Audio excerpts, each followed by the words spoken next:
Se me había olvidado un poco hablar acerca de un tema derivado de lo que estaba hablando recién, que tiene que ver con lo que se llama conservadurismo no social, por no decirle socialista, que es una rama muy distinta, pero que sí engancha con parte del pensamiento de Chesterton y con la doctrina social de la Iglesia, y eso genera en gran medida el fascismo. El fascismo, hay muchos libertarios, sobre todo, que cometen la falacia de decir que el fascismo es de izquierda. El fascismo no es de izquierda, jamás ha sido de izquierda. O sea, no podéis ser conservador y ser de izquierda, porque es una contradicción, es un oxímoron. Claro, hay vertientes y hay visiones, y el mismo Mussolini venía de la izquierda, ¿no es cierto? Y es cierto,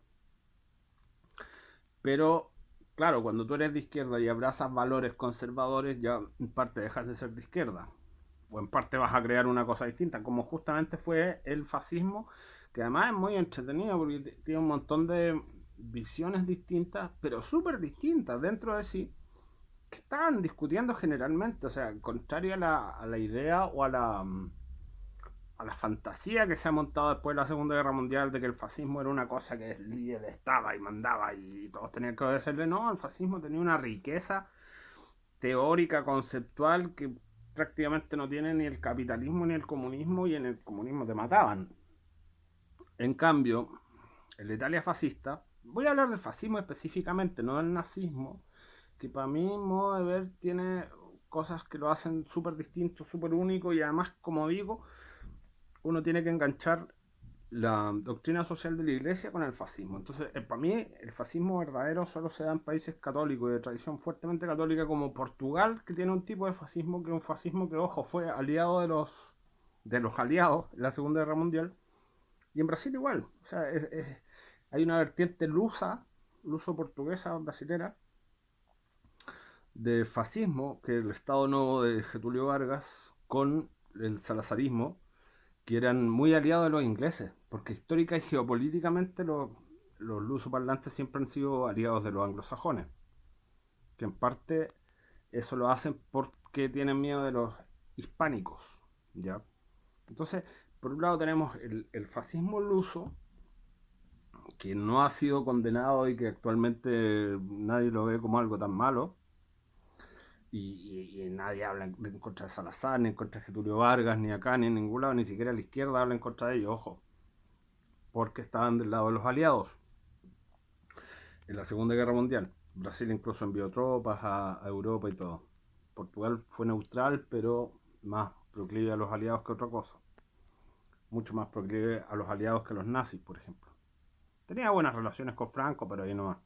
Bueno, entonces, como digo, el fascismo real solo se puede dar en países católicos, porque entronca con esta doctrina social de la Iglesia Católica, que tiene el siglo XX. Entonces, son movimientos que además, bueno, más allá de las especificidades dentro de cada zona, por ejemplo, el fascismo hispánico, yo no sé si pondría al fascismo español en el mismo lugar que el fascismo argentino, que viene a ser el peronismo.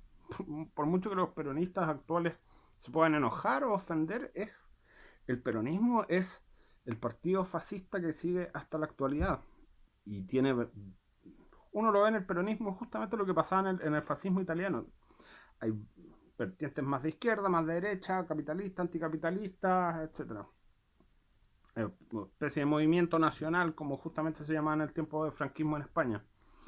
Entonces, es un mundo muy diverso y teóricamente muy rico, sobre todo, como digo, en el caso italiano, donde había modernistas, había gente que incluso podría ser en cierta medida progresista al menos estéticamente o al menos en cuanto a una visión futurista de las cosas.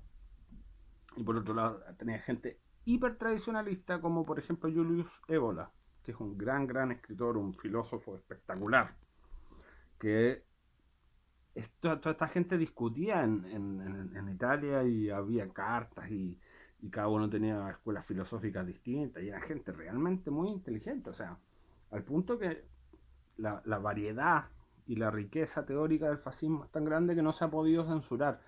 A diferencia del caso del nazismo alemán, que esto yo no lo meto en el mismo grupo, por ser un país de raigambre germánica, por no ser un país católico y por tener una visión, yo diría, más estatista incluso, y más, bueno, y viene de otra raíz cultural y viene de un poco una reminiscencia al Reich, al primero y el segundo Reich, particularmente el segundo, porque del primero en realidad no toma mucho.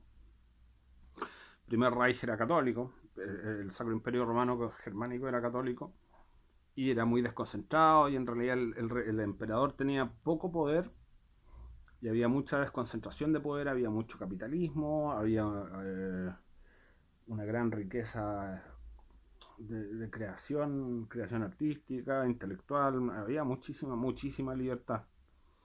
A diferencia del Segundo Reich, que es una cosa mucho más estricta, más militarista y por lo tanto más modernista. Y en ese sentido, el nazismo yo lo saco de esta rama del análisis del fascismo.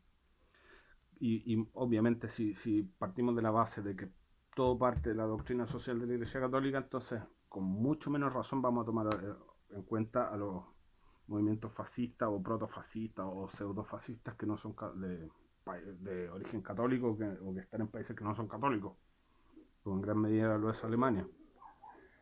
Así que bueno, un poco eso quería comentar. Y claro, ¿existe fascismo de izquierda? Sí. O dentro del partido fascista habían ramas más izquierdistas, más ateas, otras más tradicionalistas, católicas, eh, había un centrismo, y esto es curiosamente todo lo mismo que se puede ver en el Partido Peronista hasta el día de hoy en Argentina.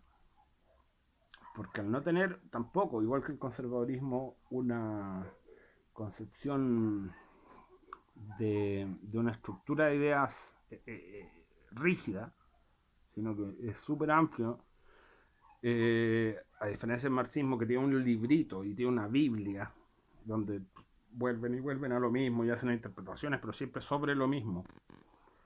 Y tienen una idea base y sobre la cual van interpretando, van sacando nuevas conclusiones, pero siempre en base a lo mismo. Incluso el liberalismo también es súper doctrinario. Pero a diferencia de eso, el fascismo no, pues el fascismo no tenía un libro, un librito al cual todos rendían culto. Había un culto al heroísmo, había un culto al futurismo, había un culto al tradicionalismo, al imperio romano, a la iglesia católica, qué sé yo. Era un partido de clase media que además propugnaba lo que se entiende muy bien en el peronismo hasta el día de hoy, que es la alianza de clases, ¿no es cierto?, por un objetivo nacional. Eso lo tiene Argentina hasta el día de hoy todos, prácticamente todos. Por eso son todos peronistas. Hay gente desde Chile que no entiende esto, porque en Chile todos los movimientos son más bien modernistas y más bien doctrinales. En Argentina el peronismo es casi como un sentimiento nacional. Y esto es lo que hace tan difícil analizar desde Chile la política argentina. Y eso es exactamente lo que es el fascismo, es eso. Un movimiento nacional basado, claro, en ciertas tradiciones y en cierto destino nacional, sea falso o real, imaginario o equivocado, o puede estar equivocado, otras veces puede estar en lo correcto y puede hacer distintas políticas económicas y de todo tipo. Así que eso, me ha salido larguísimo el video, voy a hablar en otro video acerca del nazismo específicamente porque quiero desmentir el hecho de que hay gente que dice que es populista el nazismo. Viéndolo estrictamente desde el punto de vista económico no lo es, porque hay mucha gente que se olvida, porque Axel Kaiser, toda esta gente hace un análisis por encima y tratan de meter cosas que no tienen nada que ver, populismo izquierda y derecha juntos, y hacer unos conceptos ahí que no tienen mucho que ver. Así que voy a dedicar otro capítulo específicamente a hablar acerca de la política económica del nazismo. Gracias.